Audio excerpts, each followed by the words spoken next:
nosso Deus está entre nós, Ele habita na adoração. O nosso Deus vai hoje operar, Ele é benigno e santo. O nosso Deus está entre nós, Ele habita na adoração. O nosso Deus vai hoje operar, Ele é benigno e santo. Santo, santo, o nosso Deus é santo. Santo, santo, o nosso Deus é santo.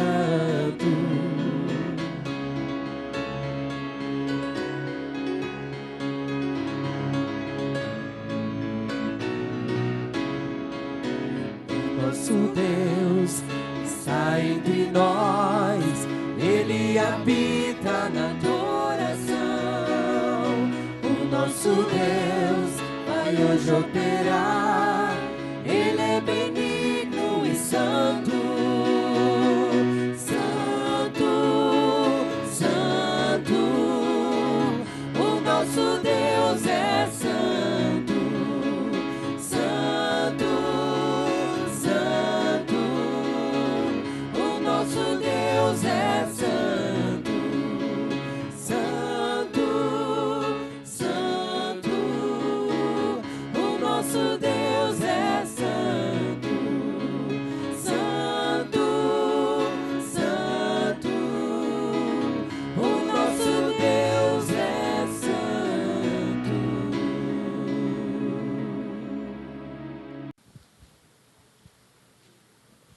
Palavra de Deus no Salmo 121.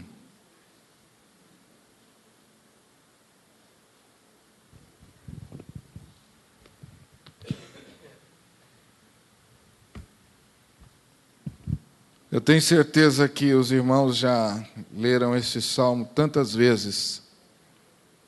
Alguns talvez possam até dizê-lo de cor. Um salmo que nos abençoa muito, principalmente quando passamos por momentos difíceis. Salmo 121. E nós vamos ler juntos esse salmo também. Quero pedir a você que abra a sua Bíblia e leia comigo esse salmo. Salmo 121.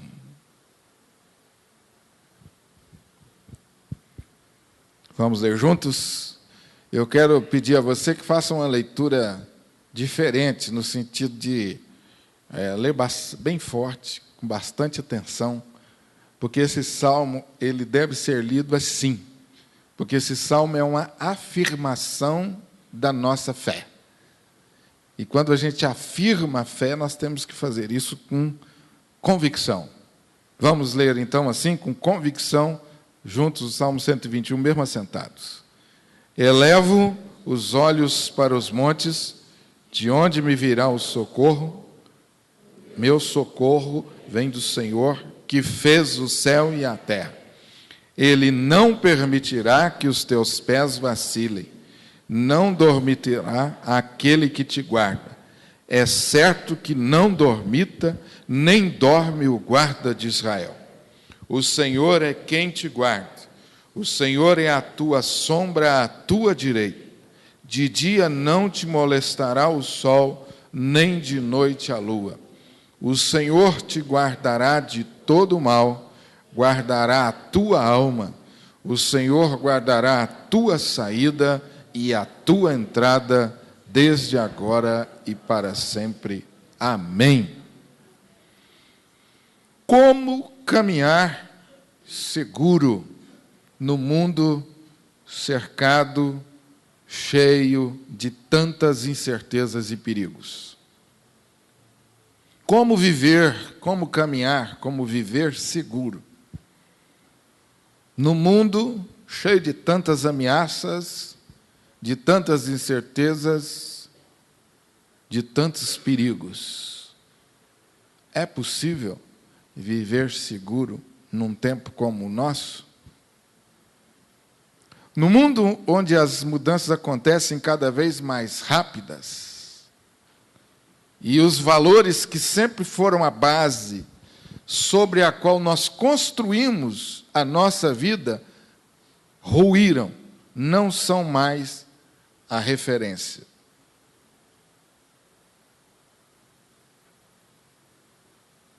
Você já deve ter ficado assustado ao perceber, ao contemplar algumas cenas que infelizmente estão se tornando comuns nos nossos dias. E você deve ter olhado e dito assim: o nosso mundo está virando de ponta cabeça. Essa semana eu subi uma das avenidas, a Avenida Vasconcelos Costas, quando cheguei próximo à escola ali, no final da avenida, duas moças novas, num lugar de sombra, trocando carícias de forma intensa. E aquilo me chamou a atenção, que eu pensei que era algum problema, uma briga, alguma discussão. Dava para perceber que eram bem novas, mas elas estavam trocando carícias, duas moças. Essa cena se tornou comum na porta das nossas escolas. O valor moral, que sempre foi a base da nossa sociedade, está mudando. E nós estamos aí para ver leis sendo aprovadas que vão dar às pessoas esse direito. E nós poderíamos pensar em tantas outras formas de ameaça que cercam a nossa existência hoje. Como caminhar seguro quando nós estamos ligados de várias formas a pessoas que constantemente mudam de humor? Já conviveu com alguém assim? Que você nunca sabe o que vem dele, como ele está? Conversando sobre um líder com um pastor, e ele disse assim para mim: Honório, a sensação que eu tenho é de que há alguma coisa errada naquela casa. E eu disse: por quê? Ele falou assim: os filhos, quando estão perto do pai, estão sempre de cabeça baixa e com medo. A esposa não sorri e não se alegra quando nós estamos juntos. Parece que a presença paterna, a presença masculina, é ameaçadora, intimidadora. Não sei se você já conviveu com gente assim, mas como pastor eu já acompanhei lares assim. Sair de casa é um sonho, porque significa liberdade daquela força opressora. Quando eu falo estar ligado de várias formas às pessoas que mudam constantemente de humor, uma hora são receptivas, amáveis, outra hora são grosseiras, nos atacam e nos ferem. Eu não estou falando apenas de alguém com quem você convive de vez em quando, mas estou falando que, às vezes, esse tipo de perigo, de ameaça, mora debaixo do mesmo teto. Como caminhar seguro? Quando, na perspectiva bíblica, nós somos cercados, vigiados 24 horas por dia por um inimigo cruel, inteligentíssimo e que está determinado a nos destruir. Hoje pela manhã eu falei no acampamento de jovens da Terceira Igreja Presbiteriana, ontem à noite e hoje pela manhã. E uma das minhas meditações para os jovens foi naquele texto em que Jesus diz assim a Pedro, o diabo pediu para peneirar a sua vida, mas eu roguei por ti. E eu estava pensando com a juventude sobre essa ameaça do diabo em relação à nossa vida, e especialmente aplicando à vida da juventude.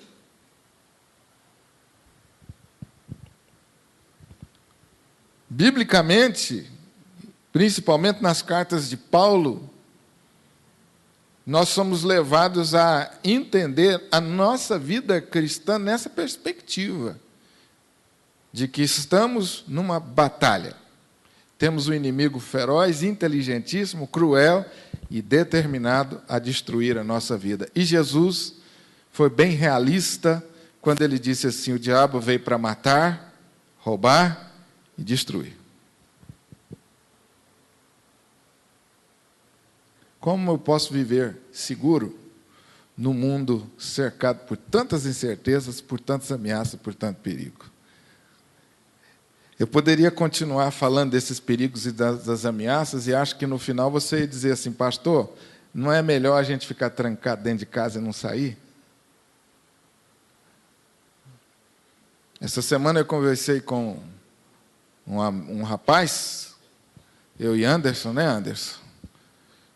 E ele diz assim: olha, nesses dias de carnaval eu não vou nem sair de casa, vou ficar dentro de casa, não vou nem até no trevo, porque eu tenho medo de que alguém que tenha bebido demais, entrou num carro e de modo irresponsável venha para cima de mim e mate toda a minha família. Eu não vou sair de casa.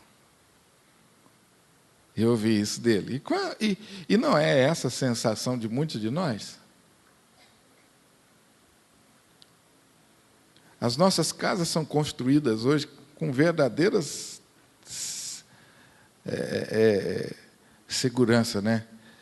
É cerca elétrica, é portões impenetráveis. Você não vê o que está lá dentro. Você não cogita a hipótese de comprar um carro sem seguro. E quando você entrou para a igreja e deixou ele lá de fora, você deve ter pensado assim: Deus, cuida desse meu bem aqui, porque pode ser que quando eu chegar, eu tiver chegado aqui, alguém levou ou pelo menos tentou. Não é assim.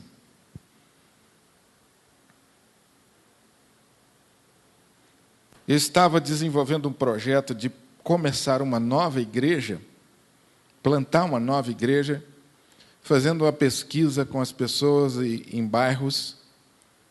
E uma senhora que estava assistindo uma palestra que eu fiz sobre esse assunto, ela veio até mim depois de culto, uma senhora empresária, dona de uma confecção muito grande. E ela disse assim: olha, se você abrir uma nova igreja, for começar uma nova igreja, eu gostaria de colaborar, gostaria de participar, mas, pelo visto, você não escolheu o lugar ainda, não sabe onde começar, mas eu gostaria de fazer uma recomendação a você.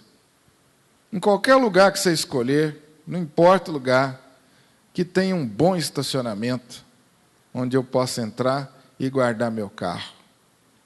Porque quando eu venho à igreja, eu morro de medo, porque às vezes não tem lugar para estacionar, eu tenho que colocar longe da igreja, e descer do carro e vir a pé até a igreja, eu morro de medo. O meu carro é muito caro, e eu sou uma pessoa muito visada, e eu já estou evitando sair de casa por causa disso. É assim que as pessoas ao nosso redor estão vivendo. E muitos de nós, infelizmente, acabamos entrando nessa neurose, essa insegurança se transforma em medo e ansiedade. E os consultórios de psicologia estão cada vez mais cheios de pessoas tratando do medo.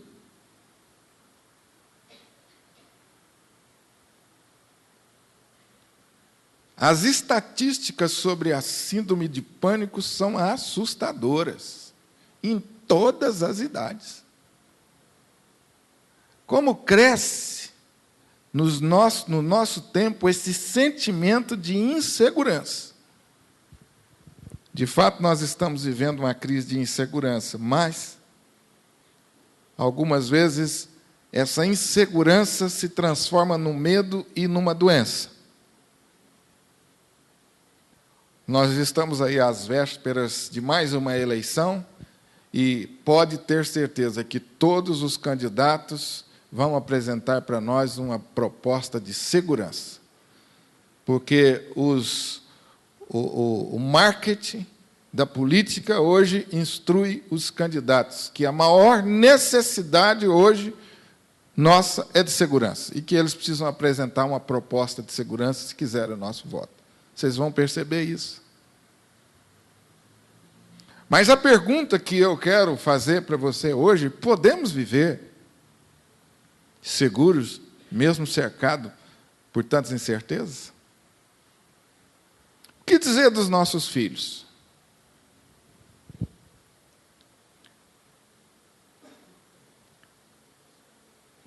Quando o meu filho tinha mais ou menos 3 a 4 anos, já começou a andar, a ganhar a independência dele. Um dia, a mãe dele falou para ele: vai lá comprar pão para a mamãe. Ele tinha que apenas sair do portão de casa, atravessar uma rua muito estreita e já chegava na padaria. O dono da padaria conhecia muito bem ele, conhecia nós. De fato, o risco era mínimo. Eu entrei em pânico. Primeira vez que ele ia sair sozinho de casa. Falei: não, de jeito nenhum. E aí, aquilo me fez pensar que o meu filho já estava entrando numa fase onde ele ia ganhar liberdade para fazer as coisas sozinho, para andar sozinho. E eu pensei comigo: e agora? Até agora eu mantive ele nos meus braços, ia onde eu queria, fazia o que eu queria, saía com quem eu queria. Mas a partir de agora eu estou perdendo o controle. E agora, irmãos, eu vou dizer para vocês, hein? Eu fiquei apavorado. E eu percebi que eu estava projetando a minha insegurança nele. E nós sentamos e conversamos. E eu falei para a minha esposa assim: eu não posso continuar assim. Com esse medo. E aí um dia nós oramos com os nossos filhos e eu orei entregando os meus filhos a Deus. Você vai dizer: pastor, mas o senhor só fez isso nessa época? Não, eu fiz isso antes, mas essa oração, ela foi diferente. Eu precisava colocar nas mãos de Deus aquele medo que eu tinha.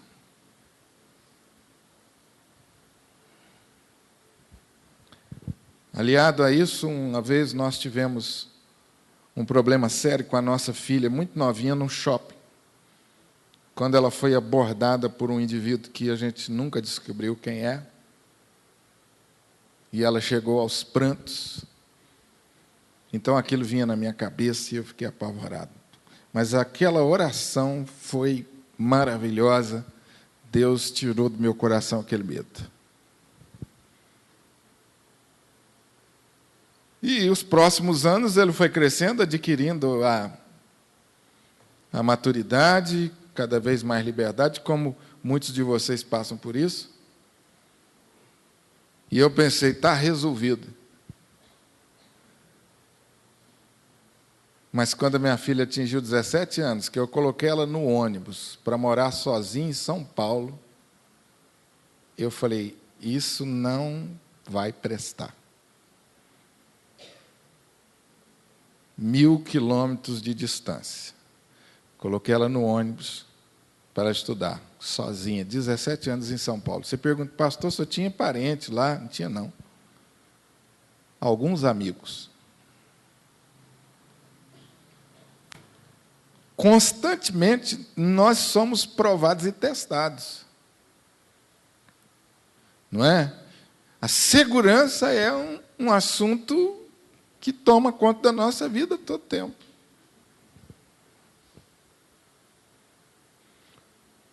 Na sexta-feira, os nossos jovens adolescentes saíram daqui para o retiro espiritual em Monte Carmelo. E eles estavam todos alegres e eufóricos aqui, colocando as malas no ônibus, dá gosto de ver, né, a agitação deles. Mas aí o Luiz Gustavo chegou e deu uma olhada no pneu do ônibus e falou: esse ônibus não sai daqui de jeito nenhum com esse pneu. E a gente não tinha observado, o pessoal não tinha observado o pneu. E aí o motorista teve que ir lá trocar o ônibus e arrumar um pneu, um ônibus. Porque nós estamos preocupados com a segurança dele, né, Boa? Aí a turma foi lá no posto da Matinha, trocar o ônibus, que o ônibus estava lá, e tarará, tarará, tudo segurança. E os pais estavam lá acompanhando. Esse tema é um tema que domina a nossa vida. Agora, se eu e você não estivermos com a nossa vida colocada em Deus, em Jesus, na perspectiva bíblica, nós nos tornamos doentes com relação a esse assunto. Pais superprotetores, isso é o que de pior pode acontecer com os nossos filhos. Pais superprotetores geram filhos inseguros. Isso é o que de pior pode acontecer.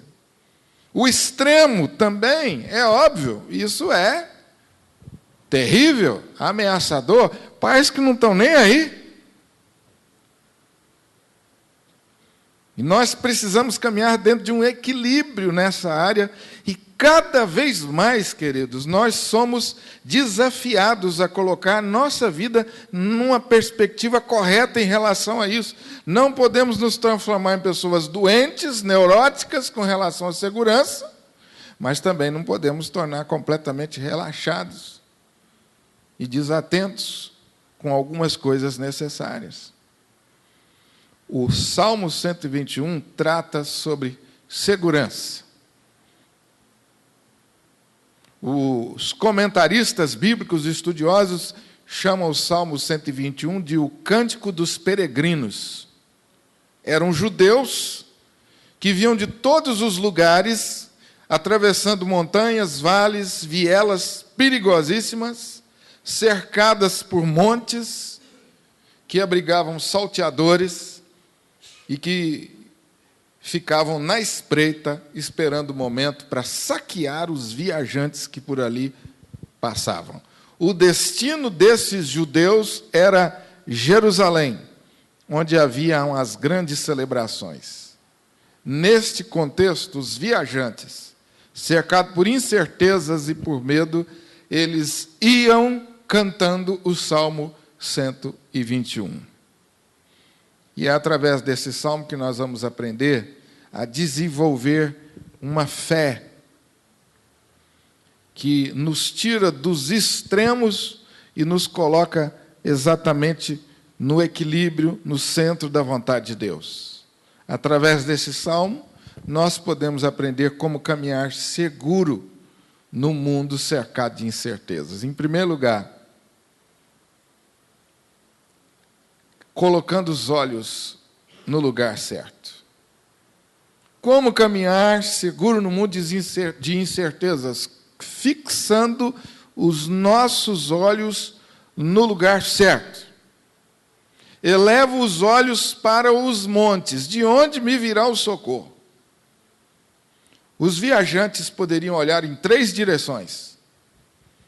Eles poderiam ficar olhando para os montes, procurando salteadores que se escondiam e que algumas vezes desciam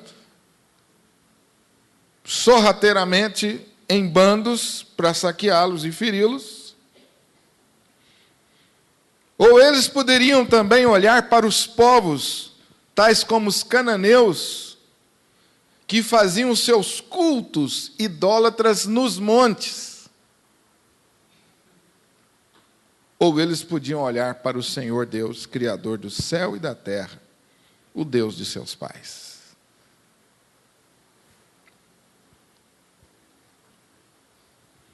Os que decidiam olhar para o Senhor que fez o céu e a terra, mesmo em circunstâncias tão adversas, caminhavam confiantes e seguros. Mas aqueles que decidiam olhar para os montes, procurando salteadores, eles caminhavam inseguros e continuavam fazendo aquela viagem cheio de medo. Manter os olhos fixos no Senhor, que é Criador do céu e da terra, é o segredo para nós caminharmos seguros num mundo cheio de tantas incertezas. Os nossos olhos devem estar postos numa única fonte de domínio e de poder e de segurança, o nosso Deus. O salmista, depois de fazer uma pergunta retórica, dizendo assim: de onde me virá o socorro? Imediatamente ele responde, versículo 2: o meu socorro vem do Senhor, soberano, que criou o céu e a terra. O salmista quer agora chamar a nossa atenção para o Deus criador do céu e da terra, o Deus soberano e que tem todas as coisas debaixo do seu poder, inclusive os salteadores. O Deus que tem debaixo do seu poder o maligno. Jesus disse assim a Pedro: Pedro, o diabo pediu para peneirar a sua vida, mas eu roguei por ti. Nessa mesma perspectiva, o diabo se aproximou de Jó, querendo também testar, provar, tentar a vida de Jó, e só o fez com a permissão de Deus, e Deus estabeleceu limites claros para o maligno atuar.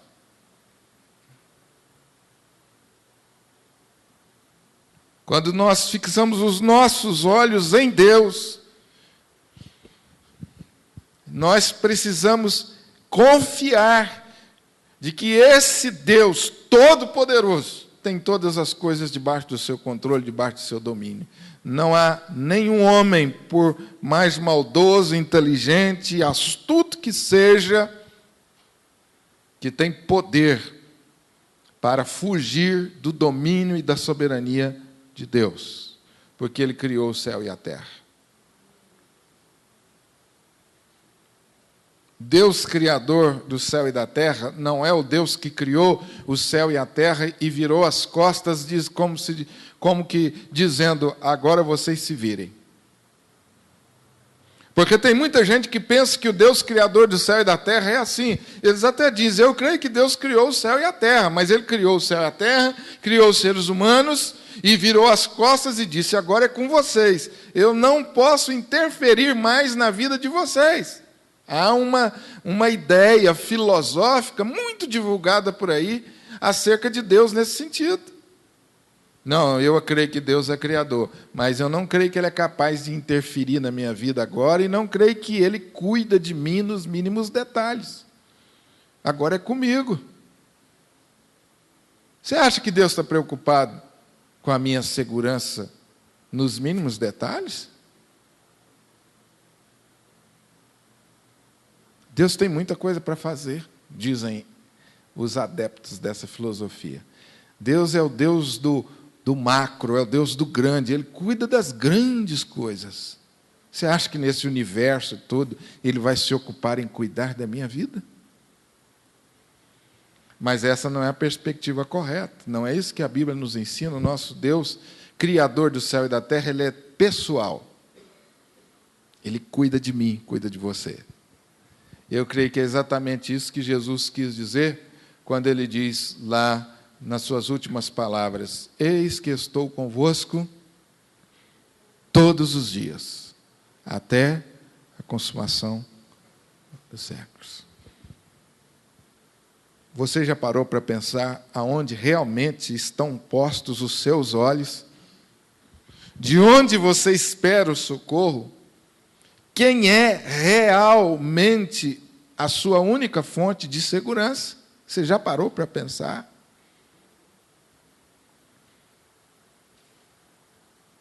Em segundo lugar, nós aprendemos com os peregrinos que caminhavam por aqueles lugares tão perigosos, que nós podemos viver seguros no meio de um mundo cheio de incertezas, quando nós confessamos diariamente a nossa fé no Senhor que fez o céu e a terra. Eu quero que você preste bem atenção no que eu estou dizendo. Quando nós confessamos diariamente a nossa fé nesse Senhor que fez o céu e a terra. Diante daquela incerteza, eles iam aos bandos, em grupos, em famílias, cantando a fé no Senhor Deus. Diante daquelas incertezas, diante daqueles caminhos perigosos, eles iam cantando: nós cremos que esse Deus, Criador do céu e da terra, nos guarda. A música que eles cantavam era essa, era a afirmação da fé. Diante das incertezas, eles fixavam os olhos em Deus e diziam: nosso socorro vem do Senhor que fez o céu e a terra. Existe um poder extraordinário na confissão de fé. Os cristãos dos primeiros séculos sabiam bem sobre esse poder, e diante das ameaças e perseguições, eles não voltavam atrás. Cheios de coragem, eles confessavam a fé e entregavam corajosamente suas vidas. E muitos eram queimados e despedaçados por animais nas arenas. Em nossos dias não é diferente. Em meio a tantas certezas, nós precisamos usar esse recurso espiritual. Nossas mentes vão permanecer incontaminadas do medo e a nossa ousadia, a nossa autoridade será reafirmada. Eu não estou falando que isso aqui vai virar um mantra.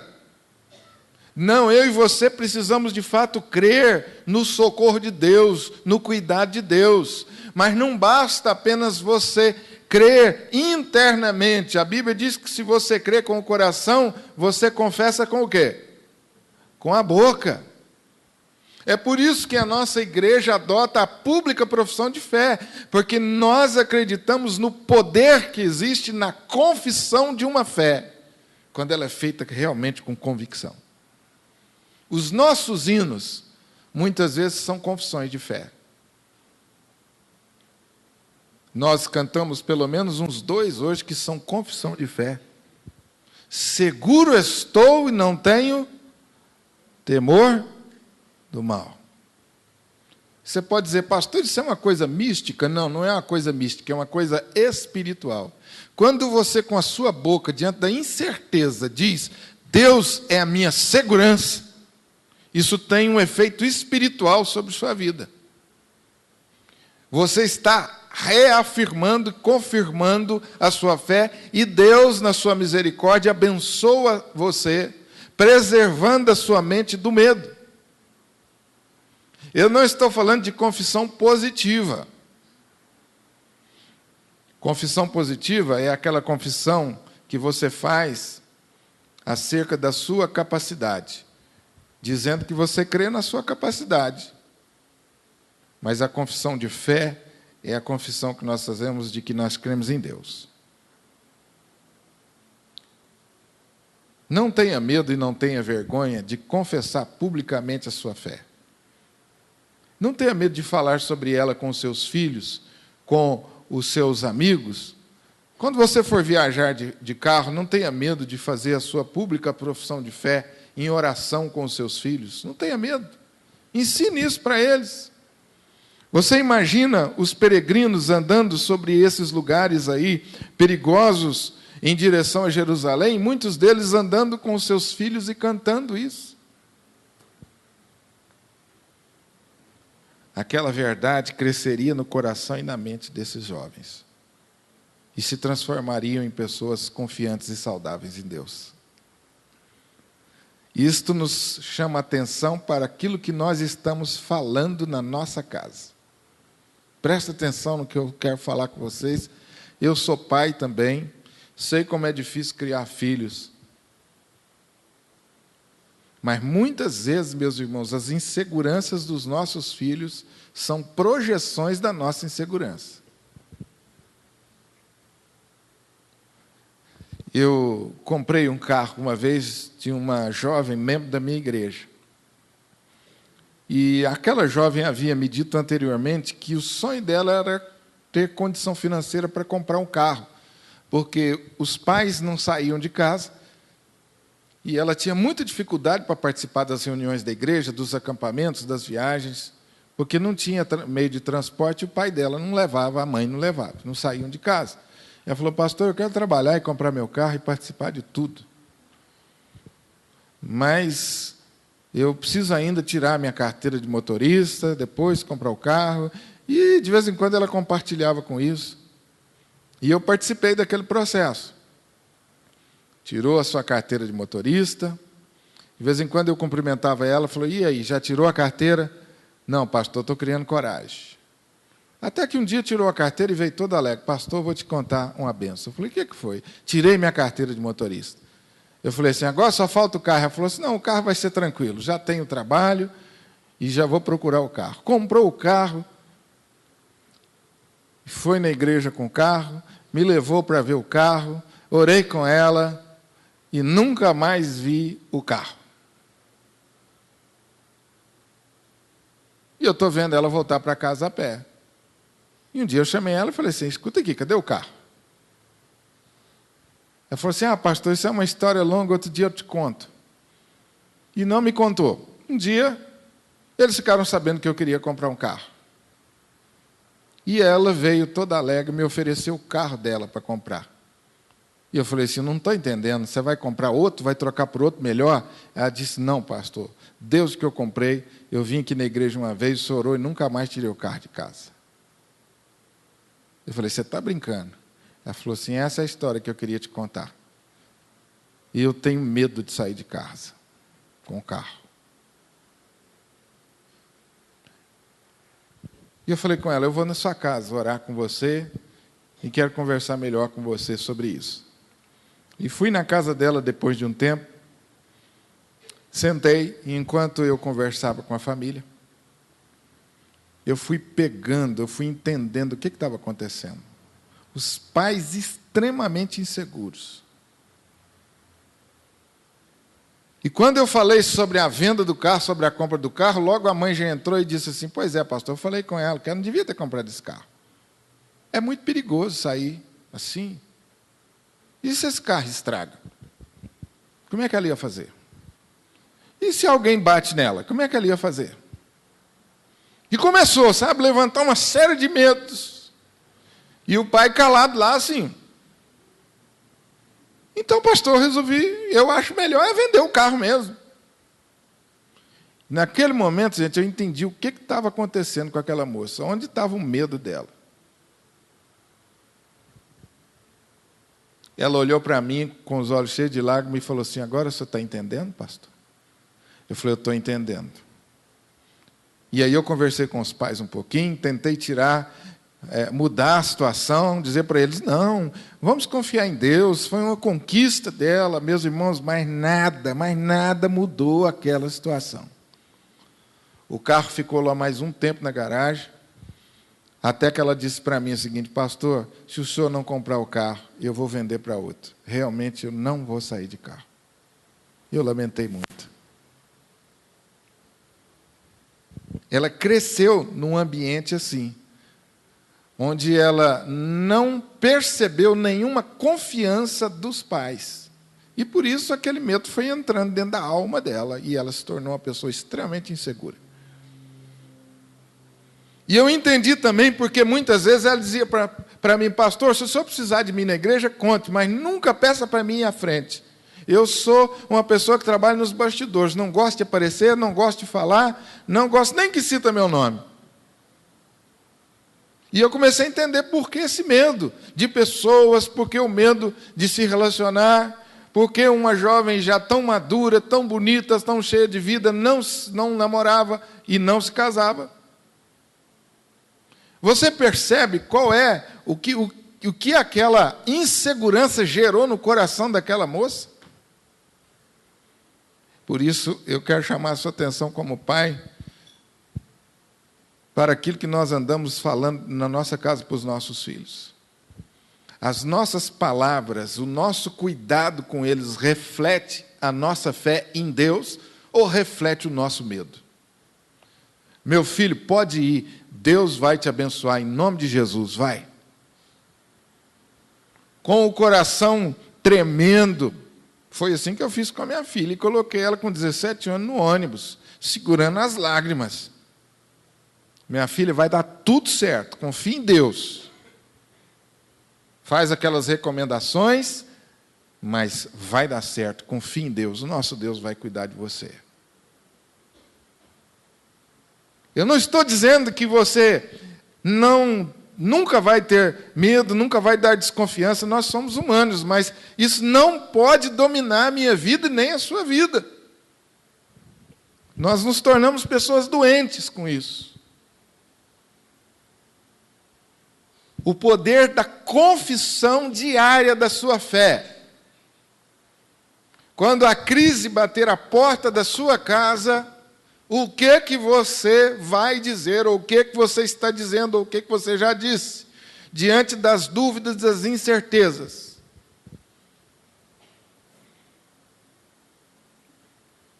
O que você diz na hora do almoço, quando está toda a família sentada, conversando sobre amenidades? Qual é o papo que rola? De confiança em Deus, de encorajamento, ou é aquele papo recessivo e medroso? Meu filho, não vai que não vai dar certo. Meu filho, não tenta não.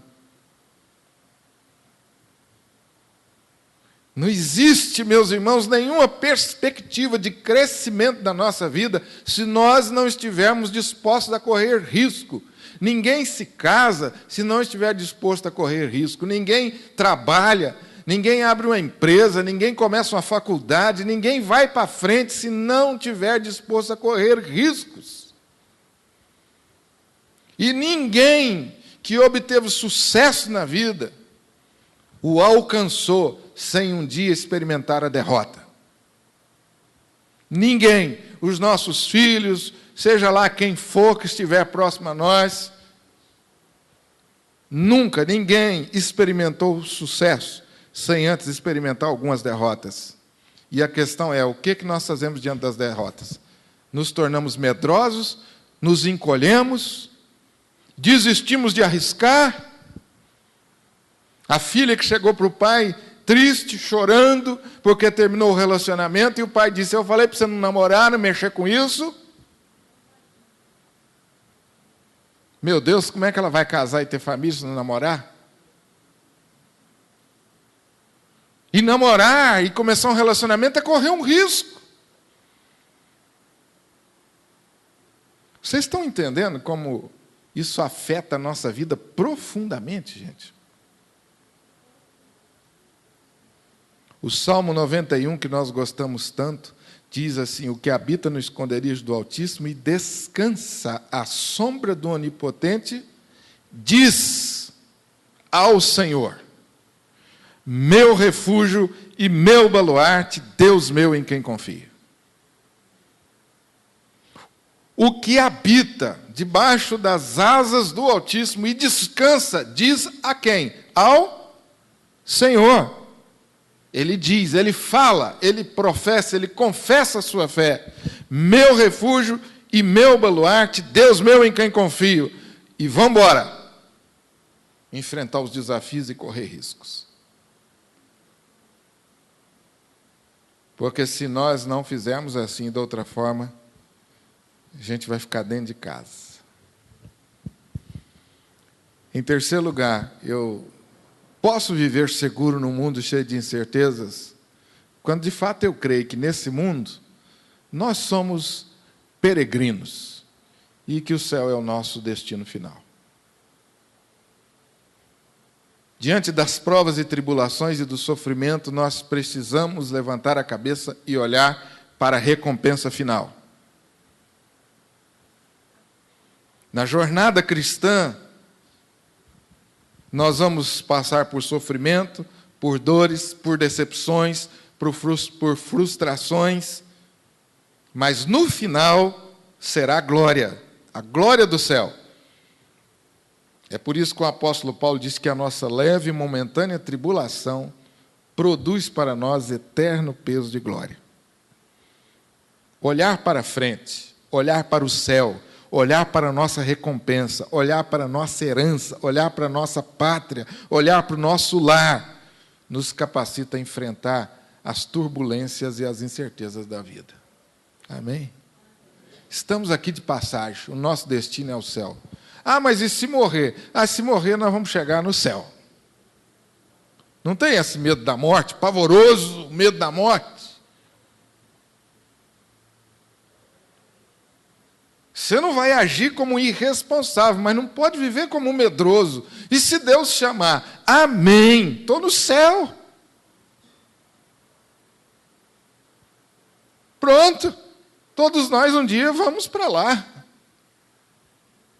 Eu não sei o tempo, você não sabe o tempo, mas se a vida faltar, seja de que modo for, meu irmão, nosso destino é céu. E é muito melhor do que aqui. E nós precisamos reafirmar a nossa fé, essa segurança. A casa do Pai é o lugar para onde nós vamos. E lá nós seremos completamente amados e aceitos. Não pelo que temos, mas por quem nós somos. É o lugar onde nós seremos sempre bem-vindos e lá ouviremos: vinde benditos de meu Pai, entrai na posse do meu reino. Somos peregrinos, estamos aqui de passagem. As turbulências dessa vida, as incertezas, não podem roubar a nossa alegria de viver e a nossa coragem e a nossa disposição para crescer e para avançar. Quais são os seus sonhos de realização que vêm por aí? O que você projeta, o que você sonha para os seus filhos?